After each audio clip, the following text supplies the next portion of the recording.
Hey guys, Zor here from ZorGameGeek.com. Please be sure to hit the like and subscribe buttons below. On today's video, we're going to be talking about flying in Dungeons and Dragons. Yeah, I know, flying. Not just any flying, player character flying. And the reason why I'm bringing this up is I have just started a new Curse of Strahd campaign for my home group.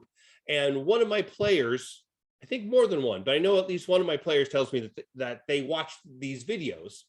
And something she did on our very first session is what inspired this video.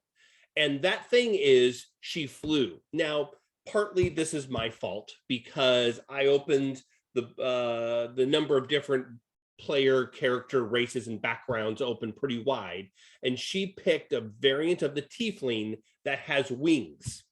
Now, she's a bit of a power gamer. She's excellent on the role playing too, but she knows how to pick her slots, and she managed in the last campaign to get a monk with an armor class of 21. Mistakes were made. But regardless, she picked a character that is flying.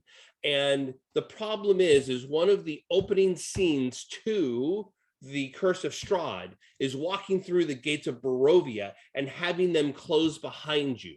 And you are not supposed to, as player characters, be able to open them back up or cross through those gates until certain events happen in the campaign. No spoilers. Well, this character who can fly immediately tried to fly up and back over the gates. And I, as the game master, had to then improvise to say, oh crap, this campaign as written did not anticipate having a variant tiefling with bat wings who can fly at will at first level to kind of fly back over this gate. So I did what any great, yeah, I'm not going to call myself great. I did what any game master should do, and that's improvise. And luckily, we had a tool within the game right there, which are the mists of Barovia. And the mists are kind of this amorphous barrier, or a mist, to prevent characters from leaving the confinements of Barovia. And I had those mists swoop in, and as she flew towards the gates, they fogged in and surrounded her. And fortunately, she's a good enough player that she got the hint to say, hey, look, yeah, let's turn around and not keep flying farther.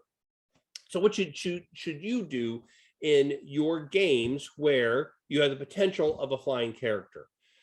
One, don't be a jerk. Nobody likes a jerk DM that's going to find little ticky-tack ways of trying to keep them from flying. Now, maybe this, what I did was could be considered a ticky-tack method, but rules as written, module as written, these mists of Barovia are there to constrain the player character's movements. And so that's what I did. But I have other things coming up where this flying could prove to be useful. So there's a couple ways, couple different tools that you can use to make flying interesting and not to break your module. One is have flying creatures, because usually a flying PC is up there by themselves. So it now becomes a split the party situation, but you don't want to use that every time. Sometimes you want them to be cool and you want this feature that they've picked very deliberately to be useful and win. So you want to give them successes, but you don't want to let them break your module every time, because then that becomes boring for the other players at the table. So you need to balance having different tricks and traps and monsters that attack the flying character with the chances of having successes and having it be cool. You also need to think about and plan ahead, knowing that you have a character who can fly, to look at your module and your preparation. I'm a big fan of the Lazy DM Prep by Sly Flourish, and looking and thinking about, oh, this character flies. How is that going to affect what we're running here? Because I know for certain up until a certain point in Curse of Strahd, it is anticipating that the characters cannot fly. So there you have it. There are my quick hits, tips, and tricks on having a fun session, not dealing with, because that's too adversarial. Maybe I said that earlier. We don't want this to be an adversarial session with your players. You want this to be fun for you and for your player who is flying, as well as fun for the other players who are at the table who aren't flying around. So you want, that's the main focus here, is making it fun for everyone. So those are the hints, tips, and tricks for helping you to have a successful, fun game session for everyone at the table. If you like this, please subscribe, hit like, and you can also go to ZorGameGeek.com for additional articles. Thanks for watching. Keep playing.